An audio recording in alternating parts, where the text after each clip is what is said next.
Dear students, in today's video we are going to discuss about applications of Newton's rings apparatus.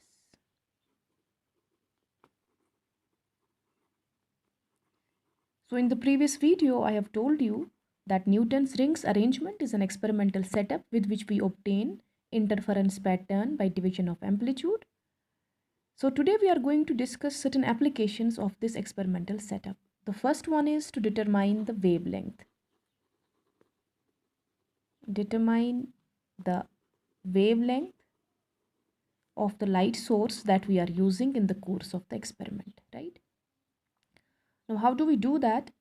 In the previous video, you have learned that the radius of a dark fringe is given by under root n lambda r, where r is the radius of curvature of the lens, lambda is the wavelength of the source used, and n is the order of the fringe, right? So in that case, we can write that rd square is basically n lambda r, so that if we put it in terms of diameter, d by 2 square is equal to n lambda r, or d square is equal to 4n lambda r. Now let us choose two rings in the fringe pattern. Suppose this is the fringe pattern that you are obtaining and weaving through the telescope after interference, right? Let us randomly choose any two rings, say 5th ring and 15th ring, 5th ring and 20th ring, 10th ring and 30th ring, anything. So one of the rings is mth ring, so dm square will be 4m lambda r. Remember, I have replaced n by m because n or m is merely the order of the ring, number of the ring, right? Similarly, I can write dn square is equal to 4n lambda r. So let us subtract the two. We get dm square minus dn square is equal to 4 lambda r m minus n. So what is lambda? Lambda is dm square minus dn square divided by 4 times r m minus n. If m is the 20th ring and n is the 5th ring, so m minus n is 20 minus 5, that is 15. You can find in the course of the experiment that what is the radius of the mth ring and what is the radius of the nth ring. So this is how we can determine the wavelength of the light source that we are using in the course of this experiment. Now, what is this r? This r is the radius of curvature of the lens, radius of curvature of the plano-convex lens that you are mounting on the plane glass surface. And we know that we find this radius through spherometer. You have already done that in the lab course. Spherometer, and what is the formula? That this r is equal to L square by 6h plus h by 2. What is h? H is the height of the plano-convex lens from the plane surface, right? And what is L? L is the average distance between the three legs of the spherometer.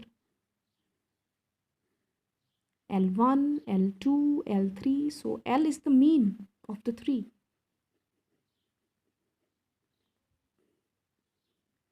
So with this entire scheme, you are able to find the wavelength of the light source that is used in the Newton's rings apparatus. The next important application is to find the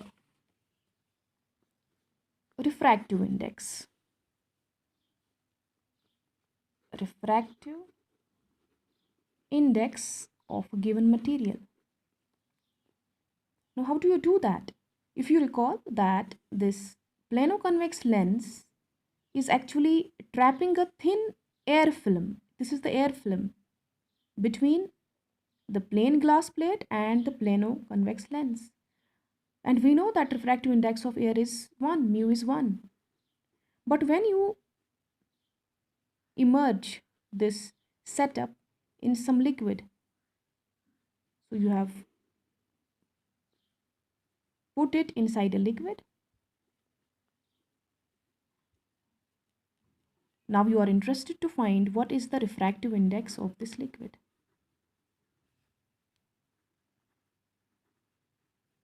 Right? Again, you will have to make use of your previous knowledge. Now, what is the conditions of interference in the Newton's rings apparatus? It is 2 mu t cos r is equal to n lambda, right?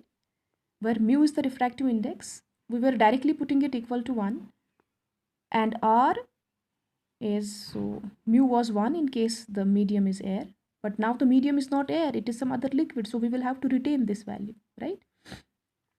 Also, you have obtained in the previous video that 2t was actually r square by r.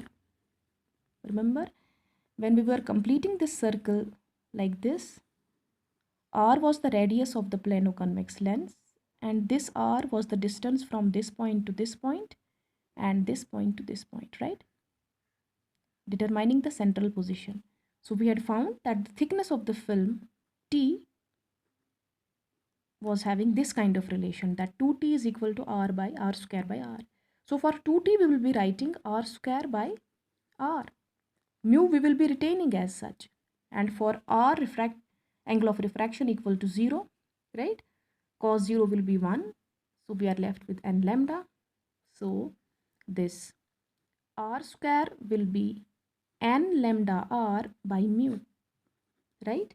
Or in case we want to put it in terms of diameter, that will be n lambda r by mu, right? So d square will be n lambda r 4 times by mu.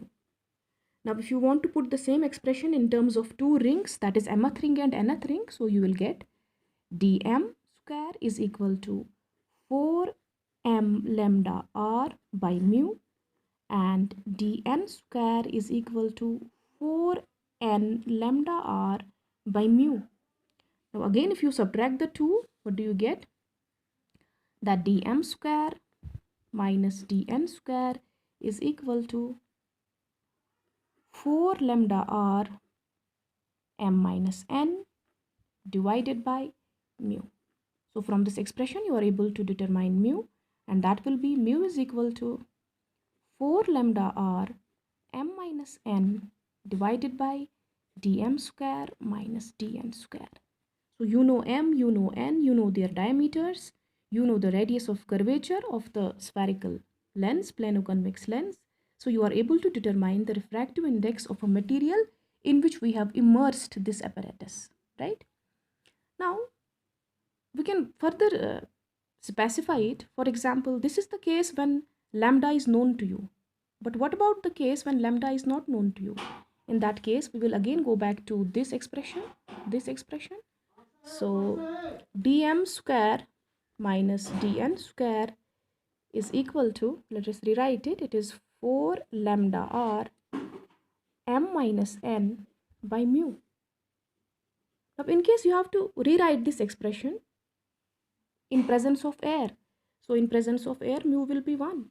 So we can rewrite it that dm dash square minus dn dash square is equal to 4 lambda r m minus n by 1. We don't need to write that. Mu is 1 in case of air, right? And when you divide the two expressions, what do you get? You get n is equal to dm dash square minus dn dash square divided by dm square minus dn square. Simply, I mean mu, when you talk about this mu, to be more specific. So this is how you are able to determine the refractive index in case the wavelength of light is not known to you, and this is how you are able to determine the refractive index of a material in case the wavelength of light is known to you. So these are some of the important applications of Newton's rings apparatus. I hope everything is clear to you.